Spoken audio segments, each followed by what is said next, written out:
ഗ്രാമനഗര വ്യത്യാസമില്ലാതെ നാട്ടിലെങ്ങും പൂവിളികൾ ഉയർന്നു തുടങ്ങി. എല്ലാ വ്യാധികളും മറന്ന് നാടാകെ ഓണത്താൽ ബന്ധിപ്പിക്കപ്പെടുകയാണ്.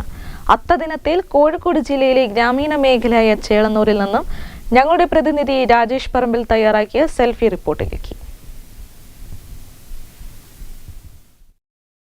അഭിരാമി, തീർച്ചയായും അഭിരാമി സൂചിപ്പിച്ച തന്നെ ഓണാഘോഷത്തിന് തുടക്കമായിരിക്കുന്നു. ഇന്ന് അത്തം നാളാണ്.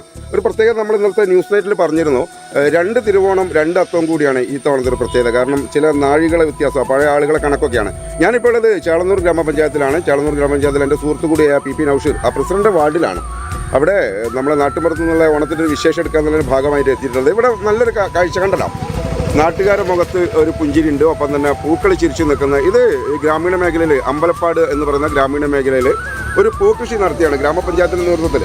അപ്പം അതിൻ്റെ വിളവെടുപ്പ് നടക്കുകയാണ്. കൃഷി ഓഫീസറുണ്ട്, നാട്ടുകാരുണ്ട്. ഒപ്പം ഇവിടുത്തെ ഏറ്റവും ഒരു പ്രത്യേകത ഈ നാടിൻ്റെ ഒരു കൂട്ടായ്മയാണ്. എല്ലാ കാര്യത്തിലും വിജയിപ്പിക്കാൻ വേണ്ടി ചേളന്നൂർ ഗ്രാമപഞ്ചായത്ത് നടത്തുന്ന ഒരു ഇടപെടൽ നമ്മൾ മുമ്പും വാർത്തയാക്കണം. ഇലക്ഷൻ സമയത്ത് നമ്മൾ ഈ ഗ്രാമത്തിലൊരു ഒരു നൈർമല്യം വാർത്തയാക്കിയതാണ് ഗംഗാരേട്ടനാണ് അല്ലേ. അപ്പോൾ ആ സന്തോഷം, നമ്മളൊരു പ്രായമുള്ള ആളെ അത്തമൊക്കെ ആണല്ലോ. ഗംഗാരേട്ടൻ പറഞ്ഞോളൂ, എന്താണ് നിങ്ങളുടെ നാട്ടിലെ ഓണത്തിൻ്റെ വിശേഷങ്ങളൊക്കെ? ഓണം ഇന്ന് തുടങ്ങാനില്ല അത്തം. അതായത് ഇന്നലെ തന്നെയുണ്ട്, എങ്കിലും ഇന്ന് കുറച്ചേ ഉള്ളൂ. എങ്കിലും അതിനെപ്പറ്റി ചെറിയ വാക്ക് പറയുകയാണ്.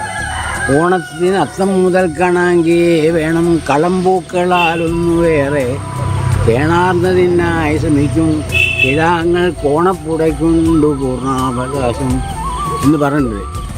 അപ്പോൾ ആ ഓണത്തിന് അത്തം മുതൽക്ക് വേണം പല വിധത്തിലുള്ള ഡിസൈൻ വെച്ചിട്ടുള്ള പൂക്കളുണ്ടാക്കാൻ. എന്നിട്ട് ജനങ്ങളെ സന്തോഷിക്കുക, എന്നിട്ട് അതിനെ അലങ്കരിച്ചിട്ട് ആഘോഷിക്കുക. അതാണ് വേണ്ടത്. തീർച്ചയായും നമ്മൾ ആള് തെറ്റിയിട്ടൊന്നുമില്ല കേട്ടോ. കൃത്യമായിട്ടുള്ള ആളെടുത്താണ് അത്തത്തിനെത്തിയത്. ചേളന്നൂർ അമ്പലപ്പാടുള്ള ഗംഗാരേട്ടനാണ് ഓണത്തിൻ്റെ ആ ഒരു പ്രത്യേകത പറഞ്ഞത്. ഞാൻ ഇവിടുത്തെ കുറച്ച് നാട്ടുകാർ കൂടി നിങ്ങൾക്ക് കാണിച്ചു തരാം, പ്രേക്ഷകർക്ക് കാണിച്ചു തരാം. ഇതാണ് അഭിരാമി, ഇവിടുത്തെ ഒരു നാടിൻ്റെ ഒരു വിശേഷം. ഇന്ന് ഇവരൊക്കെ പൂവിൻ്റെ കൃഷിയൊക്കെ എടുത്തതിന് ശേഷം സ്വന്തം വീടുകളെ മടങ്ങും. പിന്നെ ഓണാഘോഷം ഗംഭീരമാക്കും. ഏതായാലും പിന്നെ എല്ലാ ആദികളും വേദനകളൊക്കെ മറന്നിട്ട് ഒരു കൂട്ടായ്മ എല്ലാ ആഘോഷ ഉത്സവം തരുന്ന സന്ദേശം തന്നെയാണ്. PP നൗഷീർ ചേരുകയാണ്, ഗ്രാമപഞ്ചായത്ത് പ്രസിഡന്റ്. നൗഷീർ ഭായ്, നിങ്ങൾ വളരെ മിടുക്കനാണ്. ഒപ്പം തന്നെ ഒരു കൂട്ടായ്മ സംഘടിപ്പിക്കുന്നതിൽ അതീവ മിടുക്കനാണ്. അപ്പോൾ ഇവിടുത്തെ ഈ നാട്ടിലെ ഈ പൂക്കൃഷിയെ കുറിച്ച് വളരെ ചുരുക്കി എത്ര വാർഡുകളിൽ എത്ര ഇടങ്ങളിൽ പറഞ്ഞോളൂ. നമ്മുടെ പഞ്ചായത്തിൽ 21 വാർഡുകളിലും നമ്മൾ ഈ പ്രാവശ്യം ഇതുമായി ബന്ധപ്പെട്ടുകൊണ്ട് ഓണവുമായി ബന്ധപ്പെട്ടുകൊണ്ട് പൂക്കൃഷികൾ സംഘടിപ്പിച്ചിരിക്കുകയാണ്. എല്ലാവരും വളരെ ആഘോഷത്തോട് കൂടിയിട്ടാണ് ഈ പൂക്കൃഷിനകത്ത് ഏർപ്പെട്ടിരിക്കുന്നത്. സംഘങ്ങളായിട്ട് ഗ്രൂപ്പുകളായിട്ടാണ് നമ്മൾ ഈ പൂക്കൃഷി നടത്തിയിരിക്കുന്നത്. എല്ലാ വാർഡുകളിലും ഇപ്പോൾ വിളവെടുക്കുന്ന സമയമാണ്. ഇന്നും ഇന്നലെയുമായിട്ട് വിളവെടുപ്പിൻ്റെ ഉദ്ഘാടനങ്ങൾ എല്ലാ വാർഡുകളിലും വളരെ ആവേശപൂർവ്വം നടന്നുകൊണ്ടിരിക്കുകയാണ്. ഏതായാലും ഈ പ്രാവശ്യത്തെ ഓണം ഞങ്ങൾ സ്വന്തമായിട്ട് ഉൽപ്പാദിപ്പിച്ച പൂക്കൾ കൊണ്ട് പൂക്കളം തീർത്ത് ആഘോഷിക്കുമെന്ന കാര്യത്തിൽ ഒരു സംശയം. തീർച്ചയായും ഇതാണ് അഭിരാമി നമ്മൾ നേരത്തെ ചെയ്ത വാർത്തയിൽ അന്യസംസ്ഥാനത്ത് പൂക്കളെത്തുന്നു. പക്ഷേ നമ്മൾ സ്വയം പര്യാപ്തതയിലെ ഒരു പൂക്കളം തീർക്കുക എന്നുള്ള കൃത്യമായൊരു ഇടപെടൽ കൃഷി ഓഫീസർ, ആ ചിരിക്കുന്ന ആൾ കൃഷി ഓഫീസറാണ് കേട്ടോ. അപ്പം ഇവർ അവാർഡൊക്കെ നേടിയിട്ടുണ്ട്. നമ്മളിതിന് മുമ്പ് വാർത്ത കൊടുത്തിരുന്ന പേരൊന്ന് പറയാം മാഡത്തിൻ്റെ? എൻ്റെ പേര് ജിജിഷ, ചേളന്നൂർ കൃഷി ഓഫീസറാണ്. നമ്മൾ പൂക്കൃഷിയിൽ സ്വയം പര്യാപ്തമാക്കുക എന്നുള്ള ലക്ഷ്യത്തോട് കൂടിയിട്ടാണ് ചേളന്നൂർ പഞ്ചായത്തിലെ 21 വാർഡുകളിലും പൂക്കൃഷി ആരംഭിച്ചിട്ടുള്ളത്. വനിതാ ഗ്രൂപ്പുകളെ പ്രത്യേകമായി ശാക്തീകരിച്ചുകൊണ്ട് ഗ്രൂപ്പുകളുടെ നേതൃത്വത്തിലാണ് പൂക്കൃഷി എല്ലാ വാർഡുകളിലും ഇറക്കിയിട്ടുള്ളത്. അഗ്രികൾച്ചർ ഡിപ്പാർട്ട്മെൻറ്റിൻ്റെയും പഞ്ചായത്തിൻ്റെ ജനകീയാസൂത്രണ പദ്ധതിയും സ്റ്റേറ്റ് ഹോർട്ടിക്കൾച്ചർ പദ്ധതിയും ബ്ലോക്ക് പഞ്ചായത്ത് പദ്ധതിയും സംയോജിച്ചുകൊണ്ടാണ് നമ്മൾ ഈ വർഷം പൂക്കൃഷി ഇറക്കിയിട്ടുള്ളത്. നമുക്ക് ചേളന്നൂർ പഞ്ചായത്തിൽ സ്വയം ഉൽപ്പാദിപ്പിച്ച പൂവുകൊണ്ട് എല്ലാവർക്കും ഒരുമിച്ച് അത്തപ്പൂക്കളം തീർക്കാം. തീർച്ചയായും സ്വയം ഉൽപ്പാദിപ്പിച്ച പൂവൊക്കെ കൈപിടിച്ചിട്ടാണ് നമ്മൾ ചേളന്നൂർ ഗ്രാമപഞ്ചായത്ത് കൃഷി ഓഫീസർ നിൽക്കുന്നത്. നാട്ടുകാരുണ്ട്, നാട്ടുകാർക്ക് കൂടി ഒരു വിശേഷത്തിലേക്ക് പോയിട്ട് നമുക്ക് ഈ ഒരു അത്തത്തിൻ്റെ ആഘോഷങ്ങളെ ഇവിടെ നാട്ടുകാരുടെ വിശേഷം കൂടി അറിഞ്ഞതിന് ശേഷം നമുക്ക് വൈകിട്ട് പോയി അഭിരാമി പറഞ്ഞോളൂ, നിങ്ങളുടെ നാട്ടിലെ ആഘോഷം ഓണാഘോഷം ആഘോഷങ്ങൾ നടക്കുന്നുണ്ട്. എവിടെ എത്തി?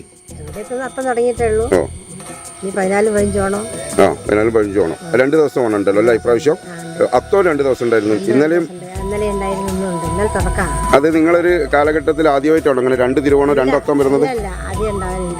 അത് കൊല്ലത്തിന്റെ വ്യത്യാസത്തിൽ തീർച്ചയായും. പേരെന്തായിരുന്നു? അപ്പം അമ്പലപ്പാട് നിന്ന് ചന്ദ്രമതി ചേച്ചി കൂടി എനിക്കെന്നാ കഴിഞ്ഞിട്ടും കൊണ്ട് പോകുന്നത്. ഈ സ്ഥലത്തിന് എന്തായിരുന്നു പറയാം? കോറോത്ത് പൈലാണ് കേട്ടോ. അമ്പലപ്പാടിനടുത്ത് കോറോത്ത് പൈലാണ് ഞാനിപ്പോൾ ഉള്ളത്. അപ്പം നമ്മളെ സുഹൃത്തുക്കളും നമ്മളെ നാട്ടുകാരും ഒക്കെ ഇവിടെ ഉണ്ട്. അപ്പോൾ നിങ്ങളെ നാട്ടിലെത്തിയിട്ടുണ്ട്. അപ്പോൾ നിങ്ങളെ നാട്ടുകാരൊരു ഓണത്തിൻ്റെ വിശേഷങ്ങൾ പിന്നെ പൂക്കൃഷി വിശേഷങ്ങളൊക്കെ പറഞ്ഞോളൂ. അപ്പോൾ എൻ്റെ നാട്ടിൽ നിന്ന് പറിച്ച് നടപ്പെട്ട ഒരാളാണ് കേട്ടോ, പറഞ്ഞോളൂ. അപ്പോൾ നമ്മൾ ഓണാഘോഷമൊക്കെ എവിടെ എത്തി? ഓണാഘോഷം തുടങ്ങിക്കൊണ്ടിരിക്കുന്നു. പോട്ട് തുടങ്ങി തീർച്ചയായും. അപ്പോൾ ഇവിടുത്തെ കാഴ്ചകളൊക്കെ നാട്ടുകാർ ഞങ്ങളെ അറിയിച്ചു കൊടുക്കുകയാണ്. വലിയ സന്തോഷം. ഇതാണ് ഈ ശരിക്കും ഒരു ഗ്രാമീണ മേഖലയെ നമുക്ക് കൃത്യമായിട്ട് അറിയിക്കാൻ പറ്റുന്ന, അത്തത്തിന് കൊടുക്കാൻ പറ്റിയ ഏറ്റവും നല്ലൊരു വാർത്ത. ഗംഗാധരേട്ടൻ്റെ ഒരു പാട്ട്, അതിനുശേഷം ചന്ദ്രപ്രതീച്ച് ഓണത്തെക്കുറിച്ച് കൃത്യമായി പഴമ അറിവ് സംസാരിക്കുന്നു. ഇങ്ങനെയൊക്കെയാണ് അഭിരാമി നമ്മുടെ കോഴിക്കോട് ജില്ലയിലെ ഗ്രാമീണ മേഖലയിൽ നിന്നുള്ള ഓണത്തിൻ്റെ ഏറ്റവും മനോഹരമായ കാഴ്ച. അഭിരാമി.